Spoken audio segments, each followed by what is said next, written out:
Let us continue to talk about the different types of vertebrae in human beings. The third type begins where the thoracic vertebrae end, and these are definitely the lumbar vertebra, which are extending from the base of the thoracic cavity and through the abdominal cavity. So, in case of lumbar vertebrae, we find that the centrum is acillous and the neural spine is well developed. So, you observe the spinous process here. We can observe the vertebral foramen clearly here. We observe the intervertebral disc, and yes, slip disc is one of the commonest cause of serious back pain in the adults nowadays. This is the vertebral body that is having transverse processes. Here we observe the superior articular process and the superior articular facet, which help in attachment with the next spine. The transverse processes are thin and long. Yes, the transverse processes are elongated structures which are also very thin in case of the lumbar vertebrae. Small accessory processes are present near the root of each transverse process.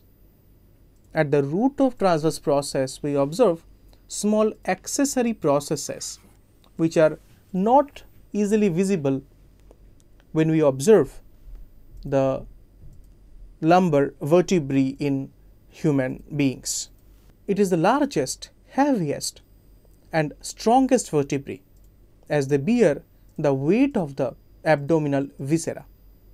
Yes, the visceral organs such as the intestines, the stomach and the liver, gallbladder, pancreas, spleen, these structures are present in the abdominal cavity. So, the mass of these structures need to be borne by definitely the lumbar vertebrae. As a whole, the lumbar vertebrae are strongest. Let us now go to the sacrum vertebrae. It is a triangular bone that is formed by the fusion of 5 sacral vertebrae. The fusion normally begins between 16 to 18 years of age and is completed by 30 years of age. So, sacrum vertebra is an individual triangular bone that is formed by joining of 5 sacral vertebrae. The fusion begins and it goes on till the age of 30. It serves as a strong foundation for pelvic girdle.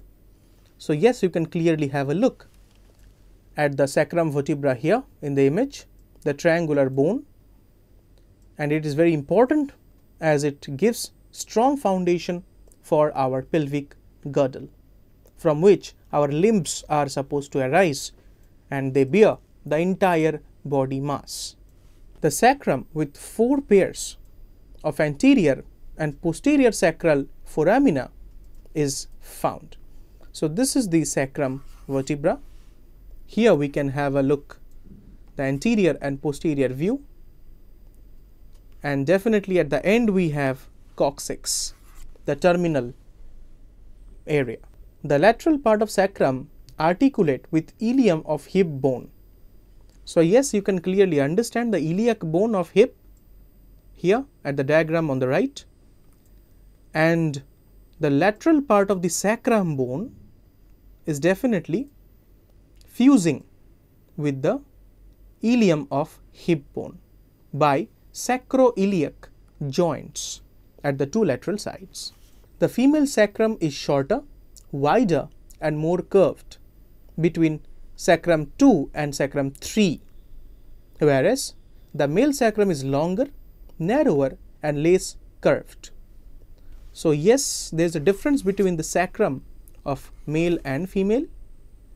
In female, it is definitely curved and wider, which facilitate the childbirth, whereas in males, this is much longer and not as such a curved structure. In birds, some of the vertebrae are fused to form synsacrum, which we observe here, the synsacrum. that is the last thoracic, lumbar, sacral and 1 or 2 caudal vertebrae. So yes, this part in birds are different to a great extent from that of the mammals. Let's now talk about the COCCYX vertebra. The COCCYX is formed by fusion of 4 coccygeal vertebrae. This is also known as the tail bone. The fusion generally occurs between 20 and 30 years of age. So at mid-adulthood, we experience fusion of the COCCYX vertebrae and formation of COCCYX. It is a small triangular bone and the last section of the backbone. Yes, it is a small structure and it is also known as the tailbone and moreover a vestigial structure in us. The 2 COCCYX cornua project up to articulate with the sacral cornua.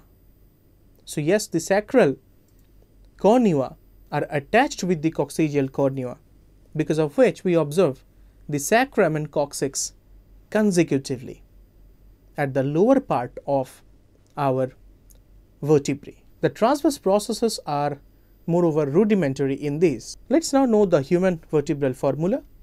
It is C7, T12, L5, S5 and CD4. What do they indicate?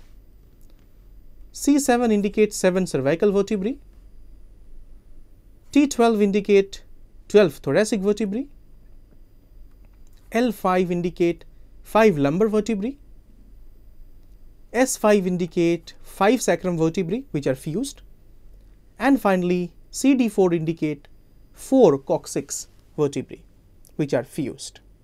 So by 30 years of age we can observe all the fused structures with each other.